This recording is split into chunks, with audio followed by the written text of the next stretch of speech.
ও আমার ইমানদার ভাইয়েরা, ও আমার ইমানদার বোনেরা, দুনিয়ার জীবন তো অর্ধেক শেষ হয়েছে।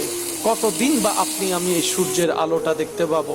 হয়তো কোনো একদিন মসজিদের মিনারে মাইকের আওয়াজের মধ্যে আপনার আমার নামটা বলার পরে বলবে ইন্না লিল্লাহি ওয়া ইন্না ইলাইহি রাজিউন। আজকে যেমন আপনি আমি অন্যের কথাগুলা শুনছি, অমুক মারা গিয়েছে এতটা বাজে, একদিন আপনার আমার নামের ব্যাপারে সে শব্দটা বলা হবে, জগতের মানুষ শুনবে। একদিন আপনাকে আমাকে সেই সাদা কাপড়টা পরানো হবে, যে কাপড়টা দেখলে অনেকের এখনো পর্যন্ত অন্তর কেঁপে উঠে, ভয় লাগে, ভয় লাগে।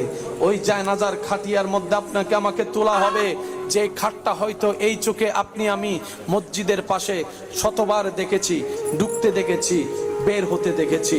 বলা তো যায় না কখন কার ডাক চলে আসে। আর কতদিন থাকবো এইভাবে? থেকে কি লাভ হয়েছে বলেন না? নিজের মতো তো থেকেছি, চলেছি, নিজের মতো ভেবেছি অনেক কিছুই। এই ভাবনার মধ্যে আপন ভাই ভাইয়ের সাথে সম্পর্ক নষ্ট করে ফেলেছি।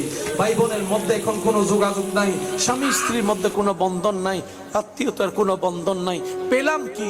হারালাম তো অনেক কিছু। পাওয়ার লিস্টিতে আপনার আমার কিছু নাই। অন্তরে কি শান্তি আছে আমাদের? দেখাচ্ছি সবাই শান্তিতে থাকার মতো, কিন্তু কয়জনের শান্তি আছে? কয়জনের শান্তি আছে? ভালো করে খুঁজলে দেখা যাবে অন্তরে কোনো শান্তি নাই, চিন্তার মধ্যে কোনো শান্তি নাই। আরামের ঘুম হারিয়ে গেছে, অনেক দিন হয়েছে।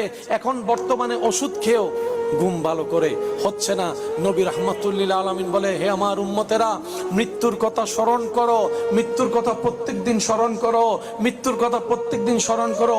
হাদিসকে গবেষণা করে দেখা যায়, মৃত্যু এমন একটা সত্য, এমন একটা বাস্তবতা, যেটা মানুষ হৃদয় দিয়ে স্মরণ করার মতো করতে জানলে হাজার হিংসা, রাগ, অভিযোগ থেকে সে নিজেকে হেফাজত করতে পারে। সুবহানাল্লাহ।